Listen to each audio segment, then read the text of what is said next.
Maybe fracking can add 10%, 10 million to that. If everybody on this planet has an American standard of living, it's something like 300, 400 million barrels of oil. You might want to design a system from scratch, but it's pretty stable. And people have been saying Saudi Arabia is ridiculous.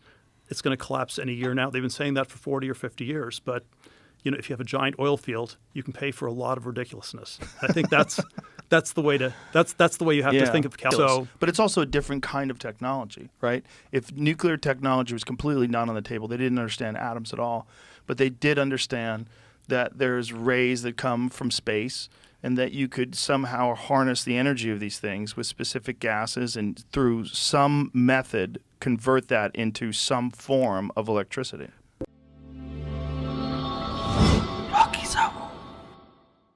I was eagerly waiting for this podcast between Peter Thiel and Joe Rogan. I would say I thoroughly enjoyed it. They discussed some great stuff. So before I dig deeper into the talk, I want to highlight a few important things here. Let me introduce Peter Thiel. So Peter Thiel is an American entrepreneur, venture capitalist, and political activist, a co-founder of PayPal, Palantir. By the way, in 1 year, Palantir, their stock have given 5x return. And Peter Thiel is also one of the co-founders of Founders Fund. So when I dug deeper into the Founders Fund, I was blown away. So they have invested in SpaceX, Palantir, Stripe. Stripe is a famous company. Facebook, Airbnb, Rippling, Neuralink, Spotify, OpenAI. How come they have been able to find such successful companies? I believe the brain of Peter Thiel behind this and the Boring Company. Wow, Founders Fund is an interesting fund. So is Peter Thiel, interesting guy. So as I was saying that, they discuss some great stuff. So let me highlight a few important things you would thoroughly enjoy as well. So the first, they discuss, they were talking about, although people believe that we have progressed so much, world is advancing at a supersonic speed. But Peter Thiel, he believes otherwise. He believes we are slow. Technology is slow and we are stagnant. Let's listen. If we had defined technology, if we were sitting here in 1967, the year we were born, and we had a discussion about technology, what technology would have meant? It would have meant computers. It would have also meant rockets. It would have meant supersonic airplanes. It would have meant new medicines. It would have meant the green revolution in agriculture, maybe underwater cities. It sort of had, because technology simply gets defined as that which is changing, that which is progressing. And so there was progress on all these fronts. Today, last 20 years, when you talk about technology, you're normally just talking about information technology. Technology, I think is right. So technology has shrunk into information technology only, just IT-related revolution. What about cancer? We have been discussing about cancer treatment for a long, long time. And every time we say in next 5 years, we are going to get the cure of cancer. What about underwater cities? What about traffic jams problems? So humans, they are facing n number of problems, but we are innovating just in terms of technology. That's what Peter Thiel believes. And I do agree with him. But this is not it. They were also discussing about these environmentalists, global warming. And now listen, Peter Thiel has got some interesting insight. People believe that carbon dioxide is responsible for global warming, but Peter Thiel has other thoughts in mind. Project, which is, and maybe it shouldn't be scientific. There's the hardcore environmentalist argument is we only have one planet, and we don't have time to do science. If we have to do rigorous science, and you can prove that we're overheating, it'll be too late. And so if you're a hardcore environmentalist, you don't want to have as high a standard of science. Yeah, my intuition is certainly when you go away from that, you end up with things that are too dogmatic, too ideological. Right. Maybe it doesn't even work, even if the planet's getting warmer. I think Peter is right. Heavy ideology is a big, big problem. Maybe climate science is not, like, my question is maybe methane is a worse,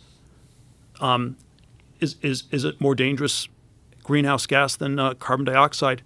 We're not even capable of measuring that.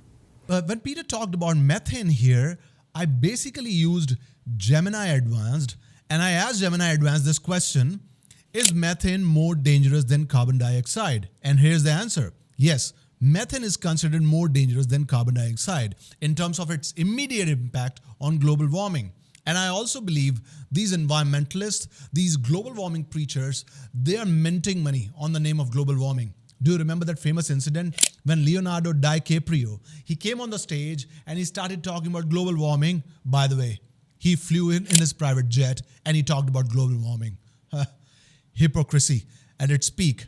But they didn't stop here. Then they discussed about pyramids, they discussed about Bill Gates. And here's this interesting insight about this Darwinian theory, what Peter believes in.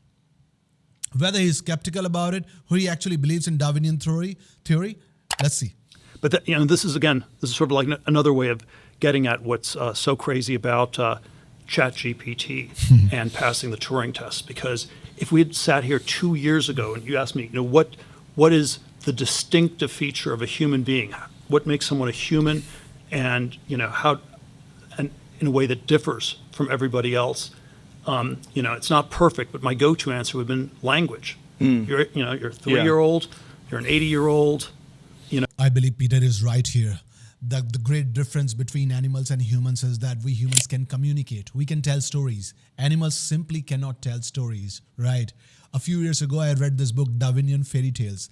This is an interesting jab on Darwinian theory. So Peter is saying that we shouldn't be believing everything blindly. It doesn't mean he doesn't believe in Darwinian theory. He's simply saying that be skeptical, do your thorough research. And he has something more to say here. Just about all humans can speak languages. Right. Just about all non-humans cannot speak languages. It's this binary thing.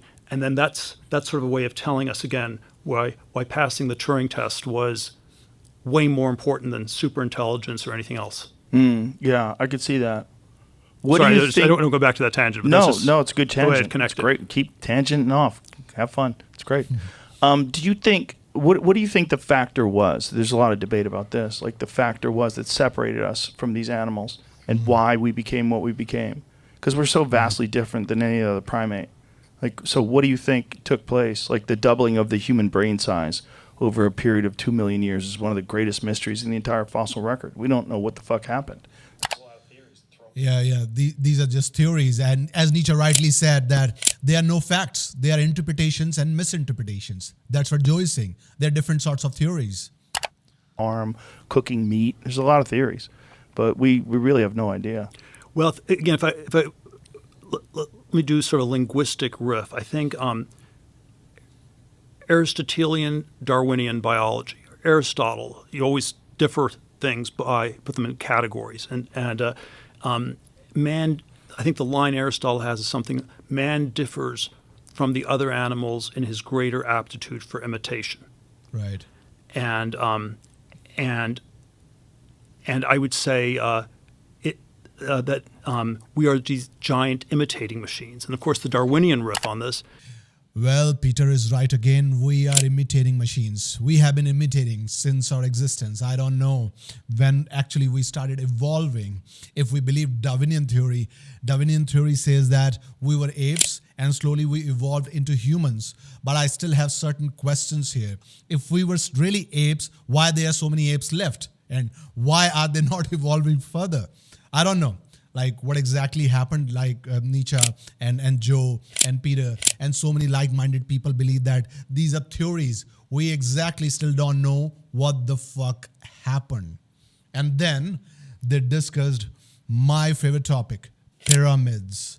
And these guys have something really super cool to discuss about pyramids.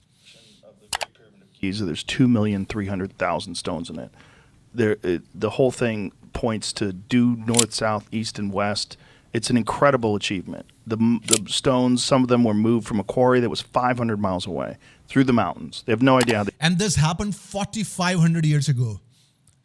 Now Joe, he's surprised and he's asking this question that how did they build pyramids 4,500 years ago?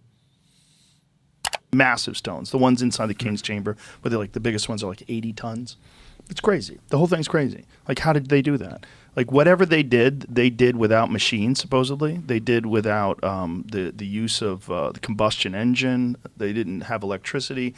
And yet they were able to do something that stands the test of time, not just so you could look at it, You know, like you can go to the Acropolis and see the Parthenon. It's gorgeous. It's amazing. It's incredible. But I can understand how people could have built it. The pyramids is one of those things you just look at and you go, what the fuck was going on here?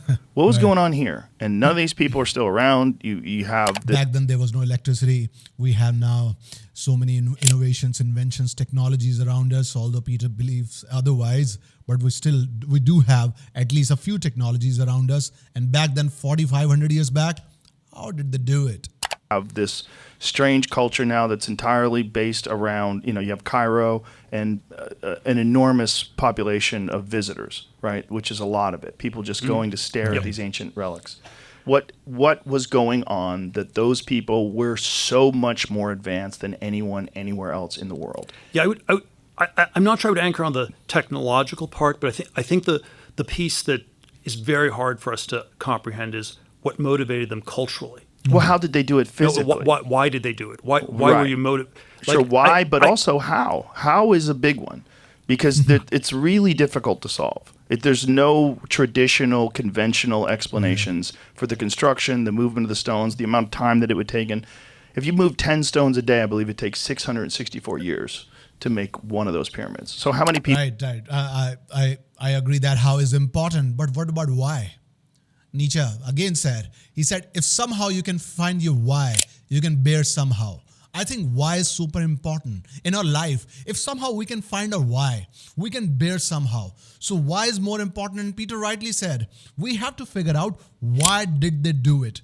What were their motivations? And they were talking about pyramids. Again, interesting insight. Since they were talking about many aspects, now gradually they moved to Bill Gates. Especially, Bill Gates was quite vocal during COVID, and that's what they discussed. And what does it mean? And I always think this is sort of a America versus Europe difference, where in Here, by the way, they were discussing Bill Gates' philanthropy. America, we're told that that philanthropy is something a good person does, and if you're a Rockefeller and you start giving away all your money, this is just what a good person does, and it shows how good you are. And then I think sort of the European intuition on it is something like, that's only something a very evil person does. And if you start giving away all your money in Europe, it's like, Joe, you must have murdered somebody, or you must be covering up for something. And so there are these two very different intuition. So Peter is basically saying that how Europeans think of these billionaire philanthropists and how Americans behave when they see these philanthropists. I think the European one is more correct than the American one. And probably there's some history where they discussed a lot about Bill Gates, and they also discussed why he was quite vocal during COVID. Basically, he was going through divorce and he wanted to save money. That's why he was vocal. Yes, he's invested in many pharmaceutical companies, no doubt about it. But he was quite vocal. That's Peter Thiel's theory, because he comes up with the alternate theories, and there's nothing bad about it. We shouldn't be holding ourselves back by sharing our opinions, our beliefs, our theories, and we should discuss. Then Peter sums up this podcast by saying that we should talk about things. Why holding yourself back? Talk about things. If you believe in something, right, talk about it. And it's not about proving yourself. It's about improving yourself. So you might agree or disagree with Peter, but whenever I listen to him, he makes me think. Then I go into this brainstorming mode. I would say this guy is an interesting guy, and this podcast is worth watching.